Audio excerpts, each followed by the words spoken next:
How much equity do you need in your home to start investing? That's a question we've got from Cormac today that I'm going to be answering. And in fact, the real question that we want to answer, not necessarily how much equity you're going to need, but how much usable equity. And that's a little known fact that not a lot of people really know. And I'm going to tell you exactly how you can work it out to ensure that you've got the right amount of equity. If you want to start investing, and before we get into that, let me introduce myself. My name is Tim Guest. I'm Australia's leading financial educator and the Managing Director of Infinite Wealth. We love getting your guys' interactions with these videos, so please get in, comment, post, like, love, angry. If you want to get a question for yourself answered, please post it in the comments below, and I'll be sure to deal with it in one of our upcoming videos. And the only thing that we ever ask in return for you getting all this information is we would just love for you to share this post on your timeline with your friends and your family. It continues to help us build a bigger audience and allows us to continue adding value to even more people. All right, guys. So let me work it out. Well, let me run through now exactly how much equity you're going to need in your home to get started. Now, like I said, equity essentially is the difference between the value of the home and any debt that you might have on your own home. But the reality is you can't access all of this equity.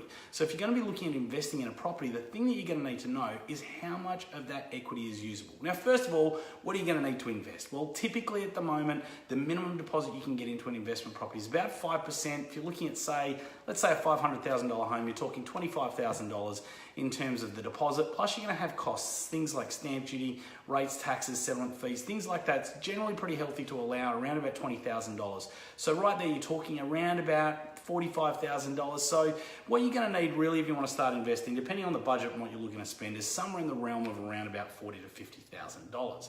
But how can you tell what's going to be the usable equity? Let's run through a concept that we use with our clients. Okay, the concept is called the lazy money strategy, and particularly what it's referring to is usable equity. So I'm not sure if you can read that on the screen there, but the first thing you want to do to work out the usable equity is add up the total value of all property that you own. Okay, so say for example you've got a $500,000 house. Okay, total value $500,000, but then what you want to do is times that by 90%, i.e. that would be $450,000 on a $500,000 property.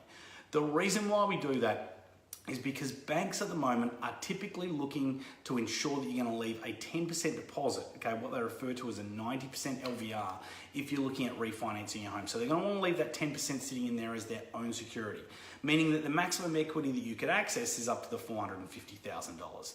Then if you take the next step, just minus whatever debt that you might have on that property. Say if the mortgage on your house is $350,000, 450 minus your $350,000 tells you that what you've got sitting there is $100,000 worth of usable equity. In the case of the examples that we've just used today, maybe that means you could buy one investment property, potentially two. Of course, we always want to make sure that you've got your firewalls in place, your safety nets in place, and your buffers if you're going to be undertaking any kind of property investment strategy. If you're not sure what these things, the firewall, safety nets, and buffers are, you want to make sure you speak to someone in our team to ensure that things are structured properly and you've got suitable safety nets to allow for the risks that are associated with building an investment property strategy.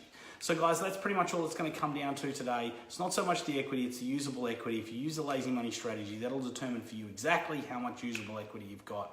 And then of course, we can help you from there. Now from here on, guys, I know a lot of people have been asking about how they can come and see me live. Just to update about the next live events that we've got coming. I'm going to be speaking in Perth at the Perth Convention Centre next Tuesday, the 16th of October. I'm also going to be in Melbourne the following day, Wednesday, the 17th of October. If you want to get along, hear my story, help me share with you how I can help you build a strategy that's going to enable you to live the life that you want, have some financial freedom, security, and peace of mind, then get along. It's one of the most valuable nights people come to, and a lot of people report it's life-changing.